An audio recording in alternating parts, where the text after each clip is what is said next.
Kebakaran ini meludeskan rumah berikut toko sembako milik seorang polisi bernama Hengki Kurniawan di Desa Padang Dalom, Kecamatan Balik Bukit, Lampung Barat, Selasa siang. Kobaran api dengan cepat berkobar besar karena banyak bahan yang mudah terbakar. Menurut sejumlah saksi, penyebab kebakaran ini bukan korsleting listrik, melainkan sambaran petir dan terjadi saat hujan. Petir menyambar dispenser BBM eceran di depan toko. Api kemudian menjalar ke toko dan rumah. Api baru padam setelah petugas damkar tiba. Sekitar jam 12.50 ya. Itu konsleting ini Pertamini itu kena petir. Yang jelas yang tetangga-tetangganya ya langsung panik lah. Ya, dia kan minta tolong, jadi kita berusaha untuk menolongnya. Ya. Tetangga sekeliling sini soalnya banyak sih. Bapak Suharto, sekitar jam 12:04 lah. Ya, agak lumayan lah. Karena blower satu tadi belum juga padam, terus sudah habis kebetulan, terus datang lagi blower yang berikutnya agak jangkauannya agak lama juga, makanya ya untung warga tadi sempat ramai sih nolong. Kondisi Pak Eki tadi sih. Kebakaran tidak merenggut korban jiwa. Istri pemilik rumah dilarikan ke rumah sakit karena syok. Kerugian akibat musibah ini ditaksir mencapai ratusan juta rupiah. Rosandi melaporkan dari Lampung Barat.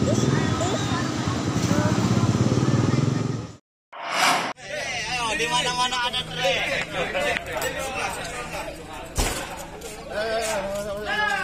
Cemburu buta bisa menyebabkan orang gelap mata dan berbuat di luar akal sehat.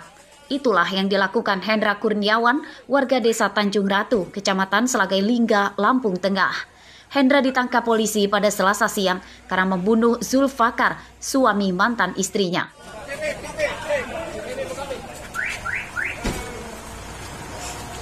Pembunuhan yang terjadi pada Senin siang lalu berawal saat Hendra mendatangi rumah mantan istrinya yang berakhir dengan cekcok mulut. Hendra kemudian mengambil pisau di rumah mantan istrinya tersebut dan membunuh Zulfakar, suami mantan istrinya. Zulfakar meninggal dunia saat dalam perjalanan ke rumah sakit akibat terluka tusukan senjata tajam di punggung dan paha.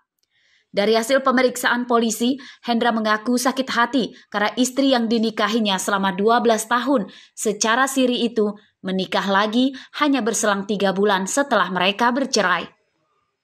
Motivasinya adalah cemburu. Jadi si pelaku merupakan mantan suami siri daripada istri korban. Yang korban adalah suami baru daripada si wanita yang sama tersebut. Warga kampung tersebut mengetahuinya itu adalah rumah daripada pelaku. Namun faktanya pelaku sudah bercerai dan sudah menikah dengan pria lain, yaitu korban. Jadi TKP tersebut adalah rumah yang dulu bersama-sama dimiliki oleh pelaku dengan mantan istrinya. Polisi menyita barang bukti pisau yang digunakan untuk membunuh korban. Selasa siang, polisi menggelar olah tempat kejadian perkara dan memasang garis polisi di TKP pembunuhan. Ari Susanto melaporkan dari Lampung Tengah.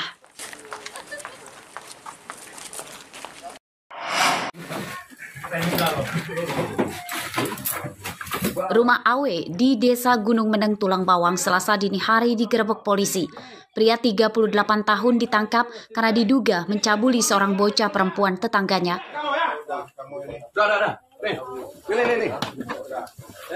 Tak cukup menangkap Awe, polisi pun menggeledah rumahnya. Sebab Awe dilaporkan mengancam korban menggunakan senjata api.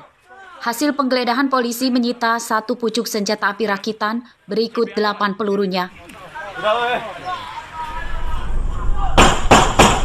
Penangkapan Awe mendapat perlawanan dari keluarganya.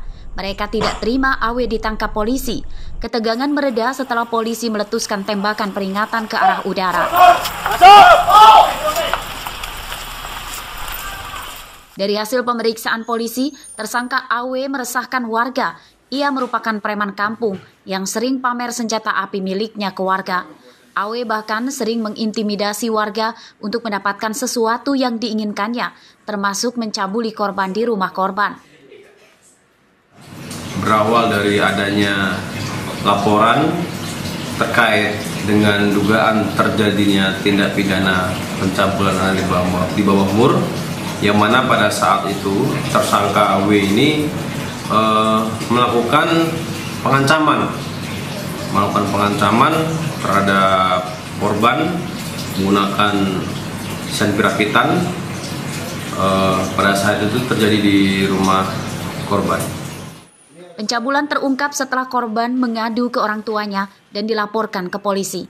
Atas perbuatannya, Awe dijerat pasal berlapis tentang Undang-Undang Perlindungan Anak dan Kepemilikan Senjata Api Ilegal. Ancaman hukumannya 20 tahun penjara. Bustakim melaporkan dari Tulang Bawang.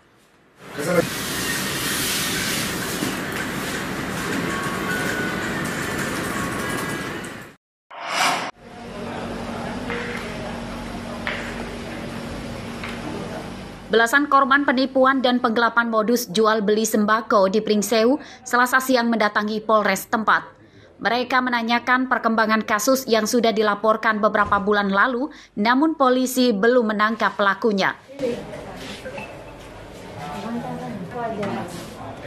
Laporan para korban terkesan diabaikan atau tidak ditindaklanjuti polisi. Kerugian korban seluruhnya sekitar 300-an juta rupiah. Modus pelaku yakni memesan beras dan telur yang dipasarkan para korban melalui media sosial. Untuk meyakinkan korban, pelaku memberikan uang muka. Pelunasannya dijanjikan beberapa hari kemudian setelah beras dan telur sampai alamat yang ditujukan pelaku. Penipuan baru disadari para korban setelah pelaku tidak kunjung melunasi uang sisa pembelian. Kawan semua sama, kami posting barang kita di media sosial. Setelah itu kita berhubungan, mereka memesan beras dengan jumlah yang nggak banyak, hampir 1 ton, 2 ton, dengan DP.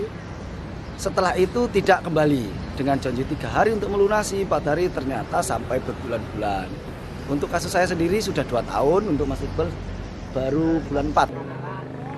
Para korban tidak mengetahui alamat pelaku, sebab selama ini mereka berkomunikasi hanya melalui ponsel.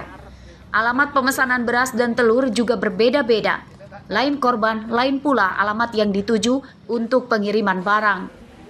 Para korban mendesak polisi segera menangkap pelaku yang diduga adalah orang yang sama karena menggunakan modus yang sama. Andre Kurniawan melaporkan dari Pringsewu.